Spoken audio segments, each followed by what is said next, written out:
Ok, je l'admets, je fais des plans qui tournent mal tout le temps. Je vais acheter du lait et je me trompe de type de lait, ou je révèle accidentellement mon visage dans une vidéo et je dois l'effacer immédiatement. Mais vous n'êtes pas encore prêts pour ça. Heureusement, il y a plein de gens dont les plans ont pris une tournure bien pire que la mienne. Qu'il s'agisse d'un mauvais calcul explosif ou d'un retour d'intimidation, nous allons jeter un coup d'œil à d'autres plans qui ne se sont pas déroulés comme prévu.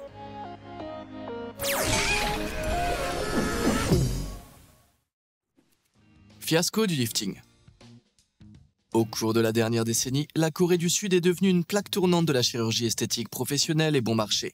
À tel point que de nombreuses cliniques font de la publicité pour des forfaits de voyage de chirurgie plastique afin d'encourager les touristes à se faire un peu de travail à l'étranger.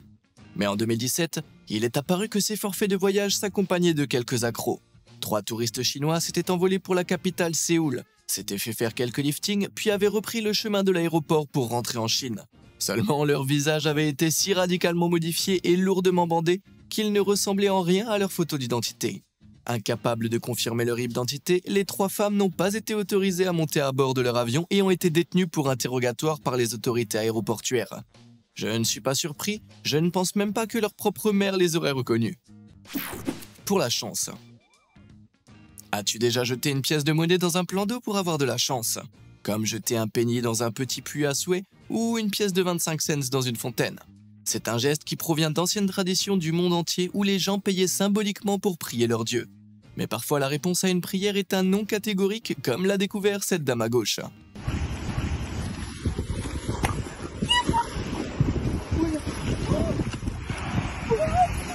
T'es censé lancer une seule pièce, Suzanne, pas toutes les pièces. Suzanne a peut-être perdu son sac et sa dignité dans la mer, mais ça aurait pu être pire. En 2020, un voyageur qui prenait l'avion pour la première fois en Chine a décidé de porter chance à son avion en jetant des pièces de monnaie dans le moteur. Ironiquement, jeter des objets étrangers dans le moteur d'un avion, c'est un moyen assez sûr de ne pas arriver sain et sauf à ta destination. Après que l'équipe au sol de la compagnie Lucky Air, dont le nom est une coïncidence, a trouvé quelques pièces de monnaie près du moteur gauche de l'avion, elle a interrogé le passager qui l'a avoué avec joie. Le vol a été cloué au sol pour des raisons de sécurité et 162 autres passagers ont vu leur vol retardé et des poursuites judiciaires ont été engagées contre le joueur de pièces de monnaie qui n'a pas eu de chance. Il a finalement dû payer 120 000 yens, donc environ 19 000 $ pour cette perturbation. Espérons qu'il n'a pas essayé d'ajouter un peu de chance dans la salle d'audience en lançant quelques pièces au juge. Essai par Zoom. Est-ce qu'il y a quelque chose de plus drôle que de voir des baby-boomers et des personnes âgées essayer d'utiliser des nouvelles technologies?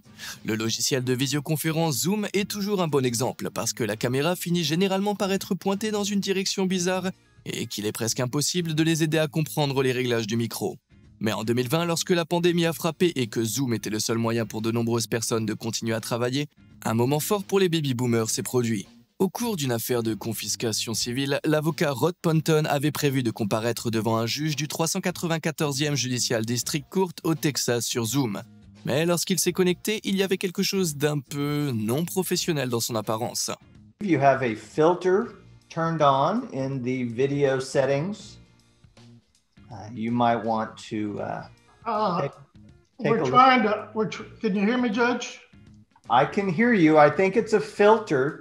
It is, and I don't know how to remove it. I've got my assistant here. She's trying to, but I'm prepared to go forward with it. I'm here live. I'm not a cat. Ah, j'en veux pas à Jerry de s'être fendu d'un sourire. Apparemment, l'enfant de Rod avait utilisé son ordinateur portable avant lui et avait laissé le filtre allumé. Mais Rod n'avait aucune idée de la façon de l'éteindre. Mais comme certaines personnes ont du mal à trouver le bon bouton, je vais te faciliter la tâche. Tu vois ce gros bouton pouce en l'air et s'abonner ci-dessous? Ouais, il est difficile à rater. Clique dessus si tu veux recevoir d'autres vidéos comme celle-ci à l'avenir. C'est fait? Super, alors qu'est-ce qu'on a ensuite? Hello Halloween. Admets-le, tout le monde aime une bonne fête costumée. Rien ne vaut de voir quelqu'un déguisé en cactus ou en gerbe de maïs dans un costume qu'il a manifestement fabriqué lui-même. Quelle créativité. Mais parfois, fabriquer un costume soi-même comporte un risque, comme Wime la banane l'a appris à ses dépens. Et ils ont décidé de se déguiser en bouquet de ballons pour une fête d'Halloween, en peignant leur visage en bleu vif pour qu'ils s'harmonisent avec le tas de ballons qu'ils avaient scotchés sur leur tête. Il n'y avait qu'un seul problème, après la fête, la peinture du visage ne voulait pas partir. Et ils ont frotté encore et encore, mais la peinture bleue avait taché la peau de leurs mains et de leur visage. Après 45 minutes de gommage, elles ont changé de tact et ont commencé à utiliser de l'eau micellaire avant de recourir désespérément à l'huile d'olive. Mais après 45 minutes, la tâche était toujours aussi évidente. Alors ils ont abandonné et sont allés se coucher. Tu te demandes peut-être comment une simple peinture pour le visage peut provoquer un tel chaos? Eh bien, les peintures bleues pour le visage peuvent s'infiltrer dans la peau, et parce que leur contraste avec la plupart des tons de peau est si sombre, elles apparaissent comme une tache par rapport à d'autres couleurs. Mais revenons-en à Wime. Désespérés, ils ont finalement décidé d'utiliser de l'eau de javel sur leur peau pour enlever le reste de la peinture. Je devrais vraiment pas avoir à te le dire, mais n'utilise jamais, au grand jamais, des produits toxiques ou corrosifs sur ta peau, à moins que tu ne veuilles te retrouver avec des brûlures chimiques. Au départ, je pensais pas que cette peinture pour le visage pouvait être si mauvaise, mais j'ai vérifié la marque qu'elle a utilisée et elle a recueilli près de 30 commentaires 1 étoile en ligne, tous affirmant que la peinture bleue ne s'enlevait pas de leur peau. Si tu as l'intention de te peindre tous les visages à l'avenir, je te suggère de lire d'abord les commentaires sur le produit. Échange de visage amusant. En 2014, les toutes premières applis de filtre d'échange de visage ont fait leur apparition sur les boutiques en ligne. Ces applis utilisent une technologie innovante qui scanne une image à la recherche de motifs ou de contrastes, généralement des contours du visage. Elle utilise ensuite un modèle statistique pour repérer des caractéristiques faciales spécifiques, ce qui lui permet d'échanger deux visages et de cartographier de façon semi-précise les caractéristiques d'une personne sur une autre. Les résultats sont presque toujours hilarants, mais la technologie n'est pas parfaite car il y a beaucoup de choses qui ressemblent à des visages. Par exemple, ce type essayait d'échanger de visage avec son bébé, mais le filtre a reconnu ses narines et sa moustache comme étant des yeux et sa bouche, ce qui a donné ce résultat cauchemardesque. Cette femme dans un avion essayait d'échanger son visage avec la femme à côté d'elle, mais l'algorithme a trouvé un visage dans les deux lumières et la grille du climatiseur au-dessus, ce qui a donné lieu à cette monstruosité. Mais ça pourrait être pire, cette dame a essayé de faire un petit échange de visage avec son chien, mais son visage a été remplacé par le nez du chien. Bon, c'est pas grave, j'ai jamais voulu dormir à nouveau de toute façon. L'intimidation se retourne contre toi. Il y a des perdants, il y a des lâches et puis il y a des brutes, la variété la plus basse de l'humanité. Les personnes qui se sentent mieux en rabaissant inutilement les autres sont tout simplement pathétiques. Mais malheureusement, c'est à ce genre de personnes que Whitney Kropp a dû faire face en 2012. En deuxième année au lycée d'Urgenmow Heights, Whitney avait été harcelée sans relâche par certains de ses camarades de classe au fil des ans. Mais ils se sont abaissés à un tout autre niveau de bassesse lorsqu'ils ont élu Whitney dans la cour du homecoming, juste pour essayer de la montrer devant toute l'école. Au départ, Whitney était ravie d'avoir été nommée. Mais son cœur s'est brisé lorsqu'elle a appris qu'il s'agissait d'une mauvaise blague, et que l'élève masculin qui avait été élu avec elle s'était retiré. Elle allait devoir affronter toute l'école seule, sachant qu'il ne l'avait mise là que pour l'humilier. Quelle chose malsaine à faire. Heureusement, Whitney était sur le point de tout changer. La nouvelle s'est répandue sur Facebook de ce qu'il s'était passé, et elle a soudain reçu de nombreux dons d'inconnus pour l'aider à obtenir sa robe de bal, sa coiffure et le maquillage de ses rêves. Et puis, au moment d'affronter l'école, toute la ville s'est présentée avec des pancartes et des messages de soutien pour Whitney. Les médias nationaux ont mis l'accent sur l'événement et des élèves d'autres écoles et d'autres villes se sont même présentés pour encourager Whitney. Le plan de la brute s'est retourné contre elle et pendant ce temps, Whitney s'amusait comme une folle. Eh bien, qui qu'il soit, je pense que ces intimidateurs n'oublieront jamais de leur fête de fin d'année, ni la leçon qu'ils en ont tirée.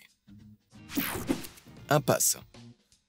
On dit que si tu es prêt à commettre un crime, sois prêt à purger ta peine. Mais c'est quelque chose que Rafael Valadao et 3 autres pensaient pouvoir contourner en 2012. Enfermés dans une prison à Ceres, au Brésil, les condamnés créatifs avaient desserré un tuyau de touche en métal et à 2 h du matin, à l'insu des gardiens, ils l'ont utilisé pour percer un pan de mur dans leur cellule. Les premiers d'entre eux s'est faufilé dans l'espace de béton déchiqueté et s'est échappé par le couloir de l'autre côté. Mais leur plan s'est effondré lorsque Raphaël, qui était un peu plus grand que le premier, s'est rapidement retrouvé coincé dans le trou. Sa moitié supérieure était libre, mais son gros ventre et son derrière, traître, ne voulaient plus bouger. Ses compagnons de cellule ont essayé de le pousser, mais c'était inutile, Raphaël était coincé. Raphaël a appelé à l'aide et lorsque les gardiens sont arrivés, ils se sont moqués de lui sans ménagement avant d'appeler les pompiers pour le découper du mur. Ainsi, au lieu d'une évasion de prison discrète, ces photos embarrassantes de Raphaël ont fait la une des journaux alors qu'il se rétablissait à l'hôpital. Tu parles d'une stupidité criminelle. Le cul de la blague. Les corgis ont des fesses parmi les plus mignonnes qui soient. Ils sont super dufteux et drôles, et même si beaucoup d'entre eux n'ont pas de queue. En effet, les corgis du Pembrokeshire Welsh, par exemple, ont la queue coupée à la naissance, car il s'agit traditionnellement d'un chien de garde de bétail, et le fait d'avoir une queue ne fait que les mettre en danger de se faire piétiner. Aujourd'hui, de nombreux types de corgis arborent un look sans queue, Mais une nouvelle tendance en matière de fesses qui se répand partout sur internet a incité les propriétaires à emmener leurs précieux toutous chez le toiletteur. Pourquoi? Pour avoir des fesses en forme de cœur. Il s'agit de couper soigneusement l'épaisse fourrure de l'arrière-train du chien pour lui donner une jolie petite forme de cœur qui a l'air super mignonne. Mais n'oublie pas d'être précis lorsque tu demandes à ton toiletteur de raser un cœur sur les fesses de ton chien. Sinon, il pourrait mal comprendre et ton toutou pourrait se retrouver comme ça. C'est apparemment l'erreur exacte qu'a commis l'utilisateur de Twitter, The World Police. Au moins, le chien a l'air d'aimer ça. Un tatouage significatif. On a tous une vidéo préférée sur YouTube. La mienne, c'est la vidéo d'un phoque que quelqu'un a sous-titré. Ah, classique. Elle me fait craquer à chaque fois. Mais même si je l'adore, je suis pas sûr que je me ferais tatouer un QR code reliant la vidéo sur ma jambe, comme l'a fait ce gars. En 2019, ce fervent supporter du club Atlético River Plate a décidé de se faire tatouer un QR code renvoyant à une vidéo des plus grands buts de son équipe, dans une qualité hilarante et merdique. Le tatouage était indéniablement complexe, mais étonnamment, le lien a fonctionné. Ok, malgré la qualité, c'est un peu cool, non? Mais avant que vous n'alliez tous vous faire tatouer un QR code lié à vos vidéos préférées, ça ne s'est pas tout à fait passé comme prévu. Tu vois, la vidéo intitulée La Gloria Eternia utilise un morceau de musique. Une musique qui n'était pas libre de droit. Ouais, tous ceux qui connaissent le marteau des droits d'auteur de YouTube, qui a la gâchette facile, savent où je veux en venir. Quelques jours à peine après que ce fan se soit fait tatouer, la vidéo a été retirée par le propriétaire des droits d'auteur de la musique pour utilisation non autorisée. Notre fan de foot s'est donc retrouvé avec un énorme QR code tatoué sur la jambe qui menait à un écran noir sur lequel on pouvait lire « Vidéo non disponible ». Ouais, mais les dieux du football ont souri à ce fan, et après quelques mois, la vidéo a heureusement été rétablie. Tu parles d'un match à suspense à la mi-temps. Le retour de flamme de la construction de ton propre burger. McDonald's est une entreprise qui saute toujours sur les nouvelles lubies marketing qui l'aideront à vendre encore plus de burgers. Ainsi, en Nouvelle-Zélande en 2016, alors que les promotions interactives commençaient à prendre de l'ampleur, le siège de McDo a décidé de tester une toute nouvelle campagne « Créez votre propre burger ». C'était simple, les clients pouvaient concevoir et nommer leur propre burger en ligne gratuitement. Et lorsqu'ils le commandaient en magasin, ils étaient récompensés par des frites et une boisson gratuite. Mais on est sur internet et rien n'est safe. On n'a même pas pu nous faire confiance pour nommer un bateau par le biais d'un sondage une fois. Désolé, Boaty McBoatface. Cela dit, la campagne non modérée de McDonald's s'est déroulée aussi bien qu'on pouvait s'y attendre. Voici quelques-uns de mes favoris. Le Super Européen, le Kia Forte et la liste est longue. Ce ne sont là que quelques-unes des plus banales. Inutile de dire que McDonald's s'est lourdement trompé sur la nature de la campagne. Des centaines de soumissions non modérées ont été publiées avant que le site ne soit supprimé. Je suppose que tu peux dire qu'ils ont ordonné à cette campagne McCamp de disparaître. Action militaire. Si on en croit les publicités et les films, les États-Unis voudraient te faire croire que servir dans l'armée est synonyme d'armure, de navires, de chars et d'armes cool. Mais on sait tous que ces publicités sont des mises en scène et qu'un vrai champ de bataille est horriblement différent d'un kit hollywoodien. Cela dit, les soldats font toujours partie des personnes les plus courageuses parmi nous, même si beaucoup d'entre eux ont été affectés par des expériences pénibles où ils ont défié la mort. Mais celui qui était en charge du compte Twitter de l'armée américaine en 2019 semblait ignorer béatement cela. Ils ont posé la question « Quel est l'impact de votre service sur vous ?» s'attendant clairement à ce que tout le monde s'aligne pour ne poster que des louanges à l'égard de l'armée. Au lieu de cela, ils ont été inondés de réponses d'anciens combattants et de membres de leur famille légitimement en colère qui ont souffert de dépression, d'anxiété, d'une audition détruite, de douleur, de chagrin, de membres perdus ou de vie perdue. La réaction des milliers de réponses qui exposaient certaines des réalités froides et dures du service a été si forte que le Time Magazine a publié un article à ce sujet. Ce n'est certainement pas la stratégie de relations publiques gagnante qu'il pensait susciter avec ce tweet. La variole parodique permanente. Quand tu étais enfant, as-tu déjà fait semblant d'être malade pour pouvoir rester à la maison? Tu sais, le vieux truc qui consiste à passer le thermomètre sous l'eau chaude pour faire croire que t'as de la fièvre, ou un truc qui consiste à mélanger des conserves de légumes et à les laisser dans les toilettes comme s'il s'agissait de vomi. Ouais, je détestais vraiment l'école. Mais pas autant que Lily Scouley, originaire du Royaume-Uni. En 2019, cette petite fille de 6 ans à l'époque a remarqué que ses amis avaient dû rester à la maison pendant quelques jours lorsqu'ils avaient tous attrapé la varicelle. Une infection bénigne mais très contagieuse. Ça a donné à Lily une idée brillante. Elle a utilisé un stylo rouge pour dessiner des points sur ses jambes, son visage et ses mains façon varicelle. Pas d'école pour elle. Mais il y avait un problème avec son plan. Elle a accidentellement utilisé un marqueur permanent. Non seulement la mère de Lily a vu clair dans son mensonge, mais Lily a dû aller à l'école couverte de points rouges vifs. Lily, je dois te donner un A+ pour l'effort, mais un F pour l'exécution. La révélation du sexe a mal tourné. À la fin des années 2000, une nouvelle tendance bizarre a commencé à déferler sur les États-Unis, les fêtes de gender reveal. Les futurs parents découpaient un gâteau ou faisaient éclater un ballon révélant le bleu pour un garçon ou le rose pour une fille. Mais ça ne s'est pas arrêté là. La tendance a commencé à se répandre et ces révélations sont devenues plus grandes et plus bizarres de jour en jour. Du déclenchement de bombes fumigènes colorées dans le parc aux influenceurs allumant tout le Burj Khalifa aux couleurs du sexe de leur bébé. Mais l'une d'entre elles qui a vraiment marqué les esprits, mais pas dans le bon sens, s'est produite en Arizona en 2017. Un agent de Border Patrol et sa femme avaient installé un énorme kit rempli de poudre colorée au milieu des pinceaux de l'Arizona. Il était truffé de tannérite, une substance explosive conçue pour exploser lorsqu'on tire dessus. Mais une fois qu'ils ont appuyé sur la gâchette, c'est pas seulement le paquet qui est parti en fumée.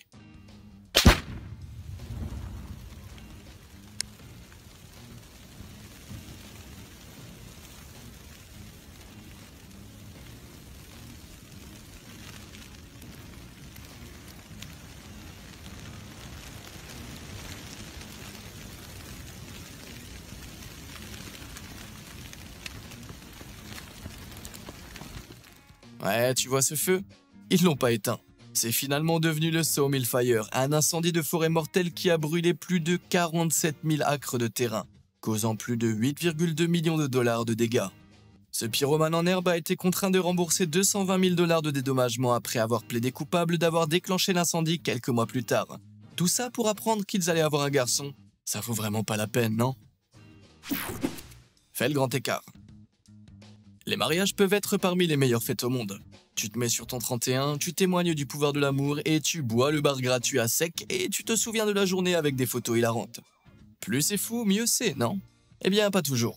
Le garçon d'honneur Lee Coleman participait à une séance de photos pour le mariage de son meilleur ami lorsqu'il a décidé de faire quelques mouvements pour faire ressortir les photos. Mais c'est pas la seule chose qui a éclaté. La couture de son pantalon a éclaté, se fendant en plein milieu. Et cela juste avant la cérémonie. Il s'est empressé d'employer l'aide d'une demoiselle d'honneur qui se trouvait à proximité et qui a fini par le coudre et le scotcher dans le pantalon, juste à temps pour le grand événement. Heureusement, la demoiselle d'honneur a fait un si bon travail que la réparation d'urgence a apparemment duré jusqu'à la réception. Au moins, il portait des sous-vêtements frais, enfin j'espère. Le meilleur ennemi de l'homme. Les chiens sont des créatures assez intuitives qui peuvent généralement savoir quand quelque chose ne va pas chez leur maître.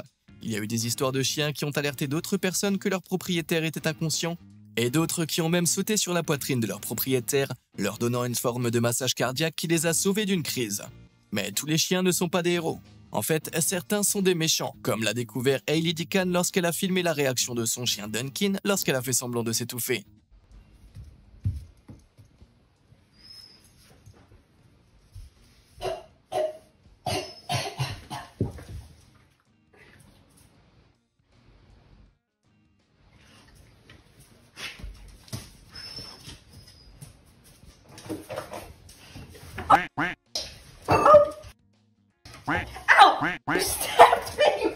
Hailey semblait penser que Duncan essayerait de la sauver, mais après avoir saisi un couteau dans la support de l'armoire de cuisine, il semblait que Duncan voulait juste finir le travail. Ou alors il était prêt à tenter une opération chirurgicale d'urgence pour sauver la vie de sa maîtresse. Pourquoi est-ce que tu penses qu'il a chopé ce couteau? Dis-le-moi dans les commentaires. Déni dangereux. Dans l'océan des théories du complot, il y a ceux qui croient que l'alunissage était un canular et que la Terre est plate. Ces théories sont plutôt inoffensives, voire même hilarantes. Mais à l'autre extrémité la plus profonde se trouve une conspiration bien plus néfaste. Le Covid-19, le virus qui a coûté la vie à plus de 6 millions de personnes à ce jour, n'existe pas. C'est ce que le prédicateur et guérisseur Mohamed Char, basé à Sydney, a stupidement prétendu au public tout au long de l'année 2020. Il a prêché que les vaccins covidiques étaient inefficaces et que la pandémie était un mythe. Au lieu de cela, il a encouragé ses followers à venir dans son centre de guérison, où il guérirait de tous les maux à l'aide de remèdes naturels. On dirait que son plan n'avait pour but que d'augmenter ses propres ventes, si tu veux mon avis. Mais en 2021, le plan de Char visant à prouver que le Covid n'existe pas s'est soudainement effondré. Comment ça se fait? Eh ben, évidemment, il a attrapé le Covid. Il a fermé son centre de guérison prétendant qu'il avait un simple rhume. Mais 5 jours plus tard, il a été emmené à l'hôpital où les médecins ont confirmé qu'il avait contracté le virus et qu'il était dans un état grave. Sa famille a demandé à ses followers de prier pour lui, l'un d'entre eux lui suggérant de boire de l'eau chaude citronnée pour accélérer son rétablissement. Ouais, c'est ce qu'il faut faire à ce qui paraît. Heureusement, Char s'est rétabli. Mais depuis, il semble s'être un peu calmé sur le fait que le Covid était fake. Je me demande bien pourquoi. Richard Pictures. Messieurs, je ne peux pas croire que je doive dire ceci, mais si vous envoyez une photo de votre bazar à des femmes qui ne vous le demandent pas, vous êtes tout aussi pathétique que les vôtres présumés petits cornichons. Sérieusement, c'est tout simplement bizarre, et certaines femmes ne supporteront tout simplement pas tes tentatives désespérées d'attirer leur attention, comme cette utilisatrice de Twitter. Elle a reçu un message d'un homme lui demandant de rire de son bazar. Lorsqu'elle a dit non, il a quand même envoyé une photo. Il s'attendait probablement à ce qu'elle lui prête attention d'une manière perverse, mais au lieu de cela, cette dame a trouvé une réponse ingénieuse. Elle a créé ce qui ressemblait à un message automatisé, affirmant qu'un robot d'intelligence artificielle avait identifié l'envoi d'une photo non sollicitée. Elle a également affirmé que son compte ainsi que toute l'information associée comme son adresse email et sa localisation avait été signalée à la police. Cependant, s'il répondait simplement « Help », il se pencherait sur la question et les autorités locales ne seraient pas contactées. Comme l'homme enfant qu'il était a imploré de l'aide en grosses lettres capitales, je ne pense pas que ce type s'attendait à se tortiller d'angoisse pendant 24 heures en se demandant si la police allait venir frapper à sa porte lorsqu'il a envoyé cette photo pathétique. Espérons qu'il y réfléchira à 2 fois avant de recommencer. Échec de la caféine. Si comme moi t'es accro à la caféine, tu sais que réduire ta consommation de café et de boissons énergisantes peut être un cauchemar. La caféine elle-même agit comme un stimulant nerveux central t'aidant à te sentir plus éveillé.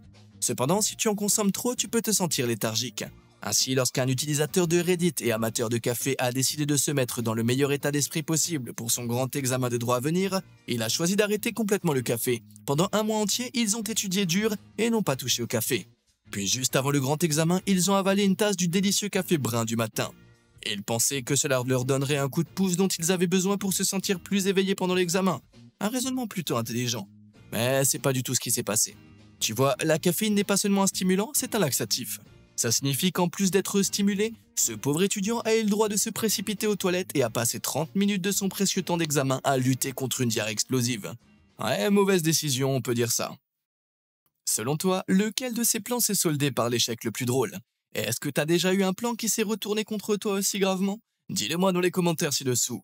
Comme d'habitude et jusqu'à la prochaine fois, merci de nous avoir suivis.